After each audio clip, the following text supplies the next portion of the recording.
El Primero de la Mañana. Con Analía Soria y Claudio Ponce de León. Más escuchás, más te informás. Porque primero vamos a hablar con Jorge Giacobbe, uno de los consultores más serios que tiene nuestro país, no solamente por el propio Jorge, sino por su padre Jorge, a quien recordamos muchísimo también.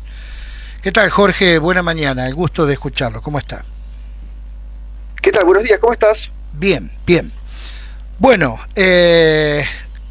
¿cómo ve el panorama electoral que de alguna manera por los movimientos se ha adelantado, aunque en muchos casos se haya disimulado mucho? ¿Cómo la ve a Cristina Fernández en provincia de Buenos Aires? Esa va a ser la batalla más importante del 2025. Y fundamentalmente, ¿qué piensa la gente? ¿Qué dice la gente? ¿Qué reclama la gente? Yo sé que usted hizo un estudio muy profundo y nos gustaría que nuestros oyentes lo conozcan. Bueno, muy bien. El clima se empieza a polarizar y a tensar porque están pasando básicamente dos cosas. Primero, Milei está cayendo en su imagen positiva hace 4 meses, de un pico de 59 puntos que tuvo en mayo, cayó ya 17, está en 42. Y en la otra esquina del ring apareció Cristina, ¿no?, que estaba como sujeto tácito, digamos, de la política, y entonces su público revive. No es que dejó de existir su público, ¿no?, sino que de alguna manera se revitaliza. La Argentina, desde diciembre, la opinión pública argentina me refiero, desde diciembre hasta acá, fue un juego donde una parte, el 55% que votó a Milei, estaba en fase maníaca, y la otra parte que no lo votó, en particular el 45% que no lo votó, digo, en particular el 35% que es de Cristina, en fase depresiva. Y ahora ese clima, insisto, empieza a cambiar. ¿Por qué? Porque una parte de los maníacos se empieza a descomponer y una parte de los que estaban en fase depresiva se empiezan a levantar porque Cristina salió a la cancha. Cristina sigue siendo el elemento para oponerse a Milei, es decir, no surge nada nuevo, y Milei reemplazó a Macri en ser el elemento para oponerse a Cristina, de modo tal que, a mi entender, vamos a ir a una elección legislativa que de legislativa va a tener solamente lo técnico, y que va a ser de vuelta una pelea entre estos dos polos, para los cuales una parte de la población, uno significa el bien y el otro el mal, y para la otra parte absolutamente al revés, ¿no es cierto? Estos 42 puntos de imagen positiva de Milei se parece mucho a lo que hoy podría ser su intención de voto. Con 42 puntos él está en capacidad de ganar la elección en términos nacionales, por más que son todas elecciones provinciales, pero me refiero al número global. Y en la provincia de Buenos Aires que sea una pelea pareja, ¿no?, donde uno gana o pierde por 3 puntos, que simbólicamente es importante, pero en términos de números es un empate, digamos. Bien. Y bueno, perdón, último, Milei oscilando esos 42 puntos, yo te diría que mucho más no puede bajar. Mucho más no puede bajar. Y Cristina ya empezando a parecerse al 35% que suele tener. Y mucho más no puede subir. Y digo, mucho más no puede subir. Uno mucho más no puede bajar, otra mucho más no puede subir. Ahora... no, Cristina como poder subir, puede subir, ¿eh? Claro. ¿Ah, sí? Claro, como poder puede subir dependiendo de cuál sea el estado emocional y psicológico de los argentinos. Cristina tiene de base 35. Ahora, hay veces que ha sacado 54, hay candidatos de ella que han sacado 48% de los votos, digamos. Es decir, depende de dónde está el público swinger de la Argentina. Vamos a ponerlo así. Voy a trazar claro, el público swinger por cambiante, prefiero, ¿no? Sí. Hay dos partes de 35, ¿ok?, en la Argentina que están bastante fijas. Un 35% opina que frente a una carencia o un dolor tiene que ser el Estado el que viene a cubrir esa necesidad. Esos son los votantes de Cristina, ex votantes de otros partidos, pero que en definitiva es una lógica con una base de sustentación psicológica, no ideológico-política, ¿okay? No filosófico-política. Del otro lado hay otro 35 más o menos por ciento que dice el Estado que no me rompa las pelotas, yo me quiero valer por mí mismo. Es la base de los votantes hoy de Milei, ex-pro y demás. Muy bien, los que definen las elecciones son el 30% que falta, que van votando para un lado, para el otro, dependiendo de las circunstancias, y dentro de esas circunstancias está con quién estoy enojado. ¿Tan bamboleantes somos? Entonces, sí, absolutamente, con niveles de incoherencia que son monstruosos, con niveles de inmadurez que son monstruosos, con un impacto emocional sobre la toma de decisiones que es escandaloso. Entonces, cuando se enojan con Cristina, votan a Macri, después se enojan con Macri, votan a Alberto, y después se enojan con Alberto y votan a Macri, y votan a Milei, perdón.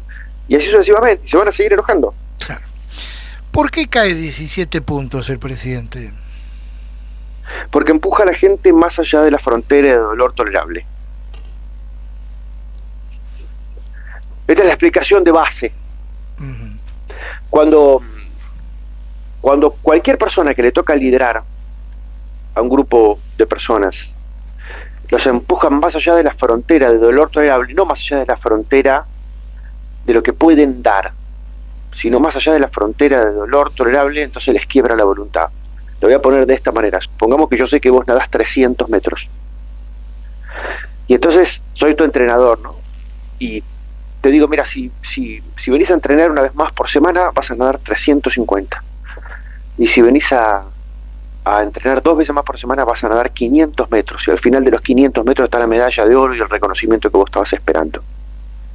Bueno, yo te llevo de los 300 metros, que era lo que vos creías que nadabas, te llevo a 500. ¿Ok? Ahora, si en vez de 500 te pido 5.000, soy un tarado. ¿Por qué? Porque te estoy empujando más allá de lo que vos podés dar, no de lo que querés. Esto está haciendo Milei. Esto está haciendo Milei. Bueno, yo lo que le pido a los que nos están escuchando es que piensen si Milei le está pidiendo a la opinión pública 500 metros o 5.000. ¿O a qué parte de la población le está pidiendo, o el esfuerzo significan 500 metros, y para qué parte de la población significan 5.000? Los 17 puntos de imagen que cayó están básicamente en público mayor de 50 años y mayor de 40 años y en público femenino. ¿Quiénes son? Son el público que lo votó en la segunda vuelta, no el que lo votó en la PASO y en la general. Es decir, es el público que de 3 elecciones le dijo que no en 2. En la PASO le dijo que no, en la general le dijo que no, y en la segunda vuelta, cuando había que elegir entre Frankenstein y el hombre lobo, le dijo que sí.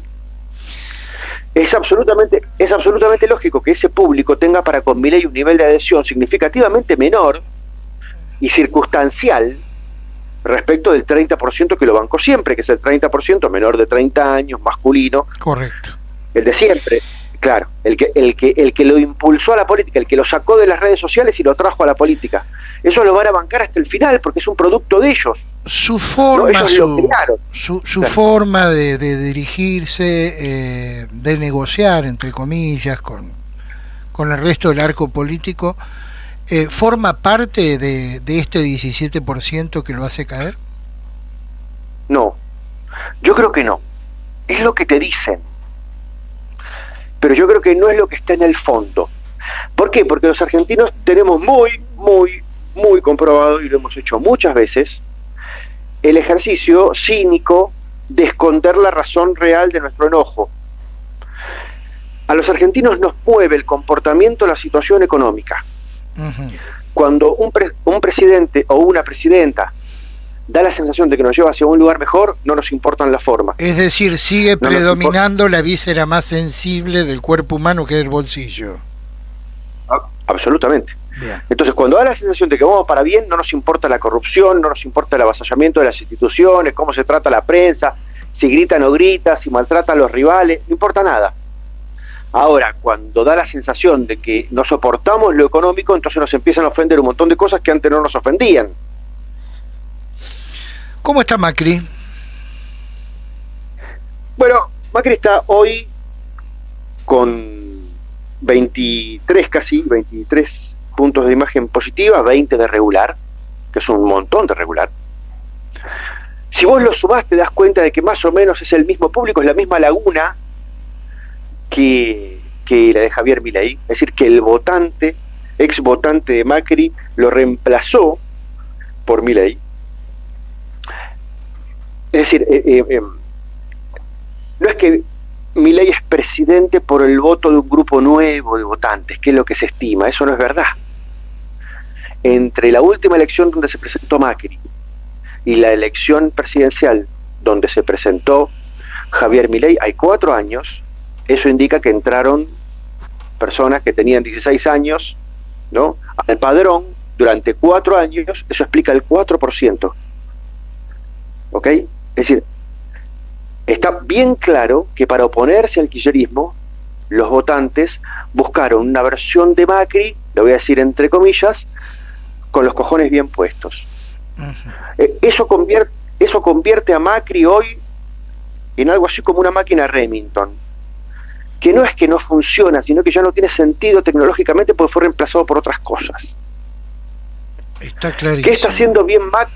Claro, ¿qué está haciendo bien Macri a mi criterio? Está revitalizando un espacio pan liberal que pueda funcionar como lugar para contener a los que se vayan enojando con Milei. Sí, eso está bien. Lo que está haciendo muy mal es él obturar ese espacio, porque lo que tendría que hacer es estar dándole espacio a las segundas y terceras líneas de su partido para que puedan construir futuro, la dirigencia que necesitamos para el diálogo de mañana. Ahora, eso lo está haciendo Macri, obturando el futuro. También lo está haciendo Cristina, que ocupa el kirchnerismo y también pretende ocupar el peronismo, y también lo está haciendo Javier Milei, que no deja crecer a nadie por dentro de su propio espacio.